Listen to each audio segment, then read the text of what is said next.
Oh my god. Oh my god. Oh my god. Oh my god. Oh my god. Oh my god. Today I will show you 5 common problems which you can fix from post-production if you're editing a non-professional documentary.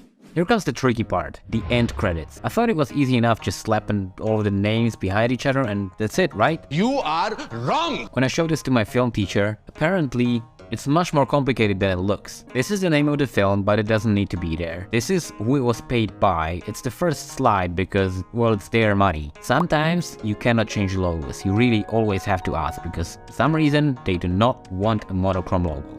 So here's what I did. So I had to Google how they look like and what color they use their logo on. And it's white. So I used white as the underlying layer and I don't really know who gave them yellow and white. But that's what they wanted, so that's what they got. Here come the people who were in the film, and they start by a little letter, not by a big one, because it's not a sentence. And also, you can see that I removed all the commas and everything else because it's not a sentence, apparently. Here come the director, the camera, the sound, and then me, post-production and drone photography and drone videos. And also, it's not a sentence, so every job title starts with a small letter, unless you want it a different way, and then the names are obviously in big letters. I used bold so it doesn't fall into the same category. Then we have thanks for inspiration, then we have the thank you for all people that helped, and then we have sources for the photography and for some other stuff that was used in the film. And then in the end, I'm using a copyright for the director because even though it was sponsored by someone else, the author of the film is still the director. So keep that in mind. But there's also the logo of the people who paid it because, well, it's their money. And that's why it's so important to ask for feedback, because sometimes people give you some really interesting things which you would maybe not even think of in the first place. And if you didn't know this, you should subscribe. So I hope this helped you fix some problems if you have any.